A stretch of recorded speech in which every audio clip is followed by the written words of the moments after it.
Վիզայի դիմորդները նախապես տեղեկացվում են Միացյալ Նահանգներում իրենց իրավունքների պաշտպանության, այդ թվում վարձատրության, անվտանգ աշխատանքային պայմանների, ինչպես նաև բողոք ներկայացնելու ընթացակարգի վերաբերյալ։ Այս մասին հայտնում է Հայաստանում Միացյալ Նահանգների դեսպանությունը։ Կարդացեք ձեզ տրամադրվող Wilberforce-ի տեղեկատվական գրքույկը եւ եղեք պաշտպանված, ասվում է հաղորդագրության մեջ։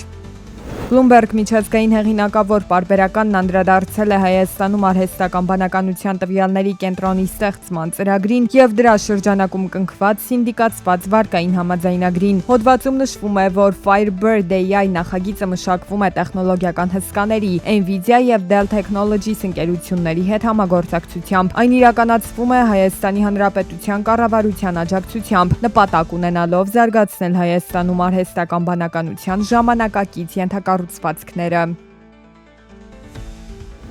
Հայաստանի Հանրապետության ֆինանսների նախարար Վահե Հովհաննիսյանի ղեկավարությամբ տեղի է ունեցել Արժույթի միջազգային հիմնադրամի հայաստանյան առաքելության ամփոփիչ հանդիպումը։ Առաքելության ղեկավար Ալեքսանդր Թիմանի գլխավորած պատվիրակության մասնակցությամբ հանդիպման ընթացքում անդրադարձ է կատարվել Հայաստանի Հանրապետության եւ Արժույթի միջազգային հիմնադրամի միջև տնտեսական եւ ֆինանսական քաղաքականությունների հուշագրի նախագծին ըստ առանձին ուղղությունների։ Քննարկվել է նաեւ Արժույթի միջազգային հիմնադրամի կողմից սահմանված կառուցվածքային հենանիշների կատարման ընթացքը եւ դրանց բավարար առաջընթացը։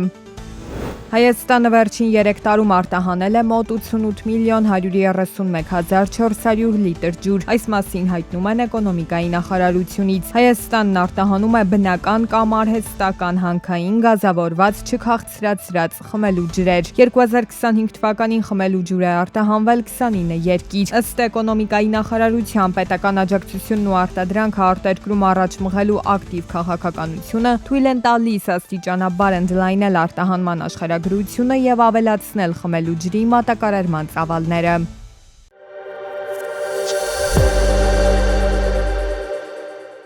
New York Times-ի տվյալներով Իրանի հետ պատերազմը հարկատուներին ընդհանուր առմամբ կարժենա ավելի քան $1 տրիլիոն։ Օրինակ, ցանկացած զինվոր, որի մոտ առողջական խնդիր է առաջանում կամ վատթարանում է արդեն իսկ առկա վիճակը, կստանա սմահ նպաստներ եւ բժշկական օգնություն։ Եթե այսօրվա զինծառայողները նման նպաստներ ստանան նույն չափով, ինչ նրանք, ովքեր կռվել են 1990-91 թվականների Պարսից ծոցի պատերազմում, նահանգների կողմից տրամադրվող նպաստի ընդհանուր չափը կկազմի առնվազն $600 միլիարդ։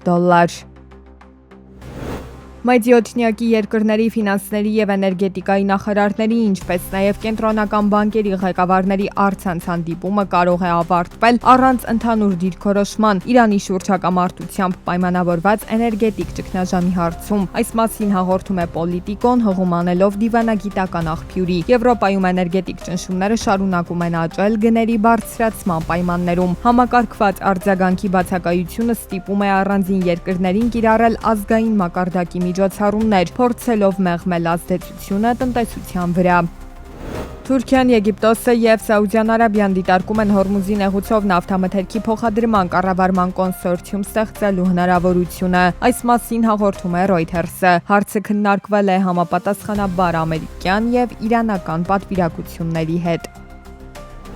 Եգիպտոսում խանութներին, ռեստորաններին եւ սրճարաններին հրահանգվել է ավելի վաղ փակվել։ Սա էներգակիրների գների կտրուկ աճի դեմ պայքարի ժամանակավոր միջոցառումների մի մասն է, որն առաջացել է Իրանում ընթացող պատերազմի պատճառով։ Առևտրի կետերն ու ռեստորանները մեկ ամիս շարունակ պետք է փակվեն ամեն երեկո մինչև տեղական ժամանակով 21-ը։ Չնայած Եգիպտոսը չի մասնակցում պատերազմին, ներկրվող վառելիքից կախվածությունը երկիրը խոցելի է դարձրել մատակարարման ընդհատումների նկատմամբ։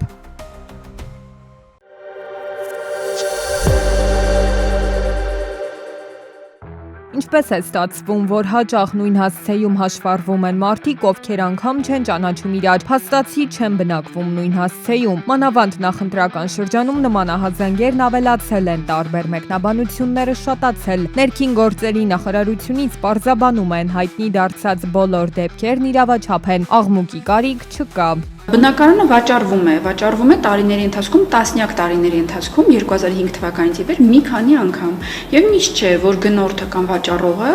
նաև ուշադրություն է դարձնում այդ հանգամանքին, որ պետք է հաշվառումները փոխել։ Հաշվառմանը ուշադրություն չդարձնելն էլ իր օբյեկտիվ բացատրությունն ունի։ Մեծ հաշվով հաշվառումը չփոխելը լուրջ խնդիրներ չի ստեղծում ոչ գնորդի, ոչ վաճառողի համար։ Օրինակ, դրանից չի գեներացվում գույքային իրավունքի հարց։ Փաստացի հաշվառման հասցեում չբնակվող անձը չի ունենում կոմունալ վճարումների պարտավորություններ, աղբահանության կամ օրինակ վերելակից օգտվելու գումար նրանից չի գանձվում։ Այնուամենայնիվ, պետությունը բազմաթիվ տարբերակներ է առաջարկում, որոնց միջոցով կարող եք տեղեկանալ, թե ձեզ հետ միասին ովքեր են հաշվառված ձեր բնակության հասցեում։ Հետևաբար կխուսափեք թյուրըմբռնումներից։ Կարելի է մեր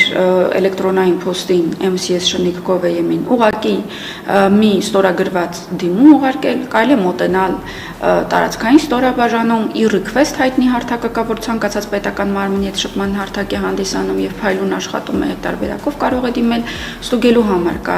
elections.am հարթակը։ Մյուս կողմից էլ սեփականատերը իրավունք ունի իր հասցեում հաշվառել այնքան քաղաքացի, որքան ինքն է ցանկանում։ Դեպքեր կան, երբ նույն հասցեում անգամ փոքր մակերեսով բնակելի տարածքում գրանցված են լինում հարյուրավոր քաղաքացիներ, թեև նման գործողություններն իրավաչափ են, այնուամենայնիվ ըստ անհրաժեշտության ոստիկանությանը հաղորդում է ներկայացվում դեպքի մասին։ Ազգային ժողովի ընտրություններին ընդառաջ էլ ընտրողների նախնական թիվ է ներկայացվել։ Ըստ այդմ այս պահի դրությամբ Հայաստանում ընտրելու իրավունք ունի 2,489,031 քաղաքացի։ Այս թիվը զգալիորեն պակաս է 2021 թվականին ընտրելու իրավունք ունեցողների թվից, թեև պաշտոնական վիճակագրությունը ցույց է տալիս, որ Հայաստանում ներգաղթն ավելացել է, Հայաստանի Հանրապետության քաղաքացիություն են ստացել նաև Լեռնային Ղարաբաղից տեղահանված անձինք։ Բանն այն է, որ այս թիվը հրապարակելիս կենտրոնական ընտրական հանձնաժողովը հաշվի է առել մի քանի հիմնական տվյալ միայն։ Լրացած է քաղաքացու 18 տարին, նա Հայաստանի Հանրապետության քաղաքացի է եւ փաստաթղթի ժամկետը լրացած չի լինելու ընտրությունների օրը ավելի քան 6 ամիս։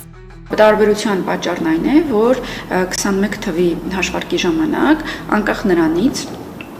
թե փաստաթղթի ժամկետը ինչքան էր լրացած էր եւ որքան ժամանակ էր անցել այդ լրանալու պայմաններում, բոլորը այդ թվում հաշվել են։ Հիմա հաշվել են միայն նրանք, ում ժամկետը լրացած է ոչ ավել քան 6 ամիս։ Մի հսկայական քանակ այդտեղից դուրս է մնացել։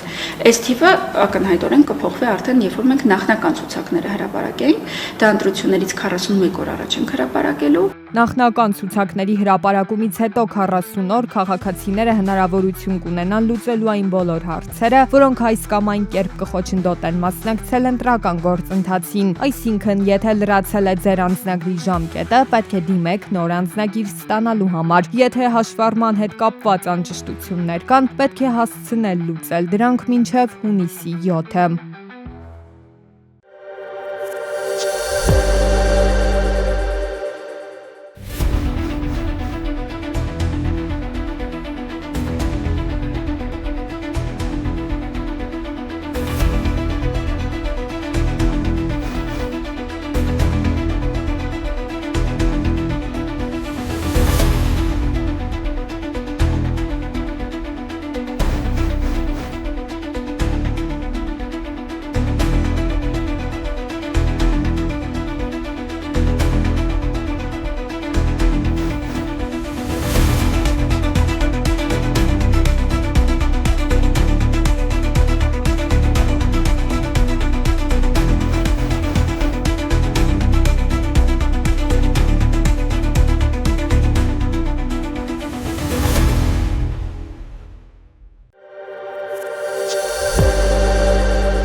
Մարտի 27-ից 30-ն ընկած ժամանակահատվածում Հայաստանի Հանրապետությունում բացահայտվել է 232 հանցագործություն, որոնցից 11-ը նախկինում կատարված։ Ամենատարածված դեպքերից են տրանսպորտային միջոց վարելու իրավունքի խախտումները, ֆիզիկական ներգործությունը, մարմնական վնասվածք պատճառելը եւ թմրանյութի հայտնաբերումը։ Արձանագրվել են նաեւ հոգեկան ներգործության 18 դեպք եւ անձնական ունեցվածքի գողության 10 դեպք։